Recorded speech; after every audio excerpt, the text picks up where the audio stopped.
So I decided to check out the interview with the art director of Fair Play Labs, and I didn't see anyone talking about this. Everybody seems to be doing trailer analysis, so I wanted to bring this out today and just for a little bit of additional discussion. I'm excited to play this game, and we're gonna just read through some of this, and you guys can read along with it. You don't have to watch the full video if you don't want to, or you can just start talking about some of the characters that y'all want to see. I'm going to be doing different types of ideas that I have planned for this game, and I can't wait to bring those to life here on the channel if you guys are interested. So I wanted to talk about all the things that's new for this game, and I wanted to be able to read this. So from what I can tell, Vlad Plasmius is not going to be the end all be all for the boss. There's actually going to be more than one boss, and if you can get the campaign is going to play like a roguelike game. And I played a couple of those already. With Returnal, that was one of my favorite rogues that I played on PlayStation 5, and I really enjoyed the story. Now, they really made some different decisions with this game, and it turns out from what he was saying, it's going to be a completely different game, and it's brand new from the ground up. So let's go ahead and start reading some of these, and we're going to read through it and see what was being said for the questions and stuff, just something different, and we find out more about this game while we get into this interview, because I don't think anybody's going to really be talking about this, so I wanted to jump into it. So let's start reading it. And so Nickelodeon All-Star Brawl 2 will improve on the original game with voice acting with all its characters, crossplay. I knew crossplay got moved. There was just no way. It's like, it's taking that long. No crossplay ended up coming out for the game itself, the first game at least, so it got moved. But I'm happy that they decided to carry it over and bring it over into a brand new game, and they took some of the characters that people wanted to see. New characters like Squidward, Tentacles, Jimmy Neutron, and still to be announced additions with further flesh out the roster. There's something for solo players too. This is what I was looking for. See what it says? It will include a roguelike story of campaign and a bunch of minigames to keep players busy. This is what I like, and this is what I was looking for in the first game. So this is like they brought all the stops for this game. So here we go. For some insight into what else is new in the Nickelodeon All-Star Brawl, says that Polygon spoke with Fair Play Labs art director Diego for more discussion. So let's check out the conversation and the questions, and you can even check out AT&T if you want. All right, but anyway, it says they were asking, can you talk about what's new here from the core gameplay perspective? What do you think will surprise players about the change from Brawl, the first game to the second game, or the first game to the sequel in terms of updated mechanics? I'm not sure. Let's just try to get those out of the way. So he said, this is actually a difficult question to answer because this is an entirely new game. See what I'm saying? I didn't even get a chance to read all through it, so I did it this way. We've changed almost every aspect of Nickelodeon All-Star Brawl in small to big ways, and we hope all of them come as good as surprise for players. But list a few of the changes. We completely redone how movement works by changing the analog inputs compared to digital inputs from the first game, meaning things feel smoother and more responsive when moving around, which opens up a whole new world in terms of gameplay and strategy. We also added more options like horizontal attacks, defensive rolls, and dodges. So this is going to be really different. And with people, you probably think about Super Smash Bros. Because you can roll and dodge and things like that in that kind of game. So it's probably going to be something similar to that. So that's going to be fun to really see. And I hope the characters in it have their own little unique role animations. You see what I mean? Like Squidward and Jimmy Neutron, just giving them more of a stylish sort of mechanic for depending on the character you're playing as. So I'm going to try to speed through this because I don't want to make it drag on. I'm not even sure how long this is. We added something that is very common to the platform fighters, a meter mechanic. This introduces a more in-depth system to the game in general. Using this meter, you can modify attacks, do ultimate, see this is ultimate attacks, boost damage, slime cancel, and much more unique stuff. That's going to be really fun. And what I already made an ultimate attacks, my own ultimate attacks for every character from the first game. I'm curious to see what if some of those ultimate attacks that I decided to come up with from the original roster end up getting something is similar in the sequel. So it was so much fun creating those ultimate attacks for the roster. Now I'm glad that they decided to do this. And this is what I was imagining, like a meter for like a slime meter, so everybody will be able to unleash their ultimate moves for some serious damage. That's gonna be fun. And he said finally something that stands out compared to the first game is the character design. In the sequel for Nickelodeon All-Star Brawl 2, we put a lot of effort into making each character feel unique so we can cater to different types of gameplay. See, any favorite supers you can share, just a taste of what's to come? So let's just try to go through all this. It's my Warhammer. Honestly, all of the ultimate attacks are really cool. He says I really love Jimmy Neutron's and Jimmy's April's, but my favorite is Zim's ultimate or super attack because he's a huge Zim fan. Prepare for doom through the ultimate tool of destruction, Mini Moose. So Mini Moose is probably going to be some kind of a summon or of his super or his ultimate attack for Zim. That's going to be awesome. I hope everyone looks at the move of their favorite characters and thinks, wow, that's cool. I'm excited to see what they do. I want to see what Jimmy Neutron is going to be like and curious about April's. Maybe the paparazzi shows up just as a little guest. That's what I end up coming up with for her as just some kind of imagination sort of thing of which just how the character she is as a just for interviews and things like that for Channel 6 News. So I'm saying. So here we go. What was your approach to selecting the roster this time? Any surprises you think fans won't expect? Anyone not returning from the first brawl?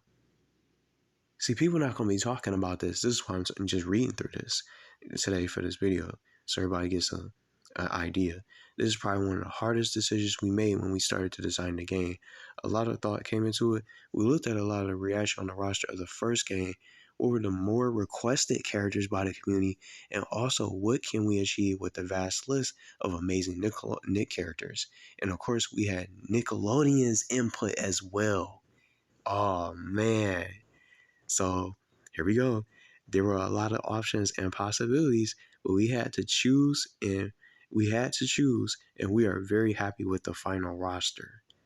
So what some of the characters y'all think got into this game? Do y'all think we get Timmy Turner?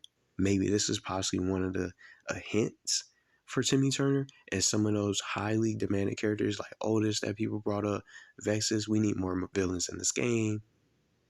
In other shows, we need more shows to get represented in this game. So let's scroll through. Surprises? Yes. The funny thing is that from all the lists of possible characters the fans are making, none we have seen have guessed completely right. Just wait a bit and you will know who made it and who didn't. So maybe someone got cut. Because I'm going to just be honest, I didn't see Cat Dog in that list. I didn't see Cat Dog and Hugh Neutron. I'm curious if Hugh Neutron is still in the game, but I know for sure Cat Dog is not in that list. So did they cut him out of the game? And some people are saying Ablina is not even in it. Maybe some of you guys can elaborate in the comments. I'm not even sure what the full roster looks like. What's your approach to implementing voiceovers? Is it all original or do you sample from Nickelodeon shows? So the voiceover is recorded exclusively for the game. All of it is recorded. After the character is designed, animated, and integrated, we write down the script for every character. This script includes all moves, general feelings, responses, reactions, campaign, and single-player lines. We try to use lines from the shows or lines that we think that character could say. After our first pass of the script, a Nickelodeon writer double-checks and adds more lines to the script. After Nickelodeon's approval, it goes into recording. That's fire. Here we go. This is what I wanted to also see too. Can you talk about the roguelike elements of the single player campaign? Anything you can compare it to so folks have an idea what to expect? I don't think we can directly compare it to anything that is out there.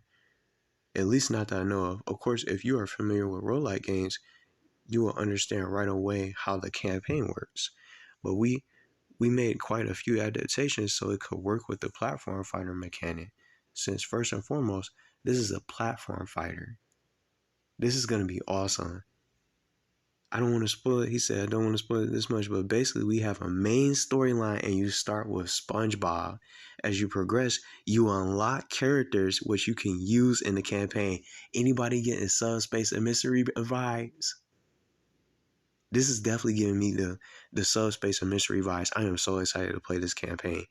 And then he said, each character has his or her own unique storylines. That's amazing. The structure is the same on roguelike games. You progress through a series of battles, and if you lose, you keep some of the progress. You keep some of the progress, characters unlock currencies, etc., and use it to further your progress on your next try until you reach the end. And of course, in the middle, we have cool opponents, bosses, and other elements unique to the campaign.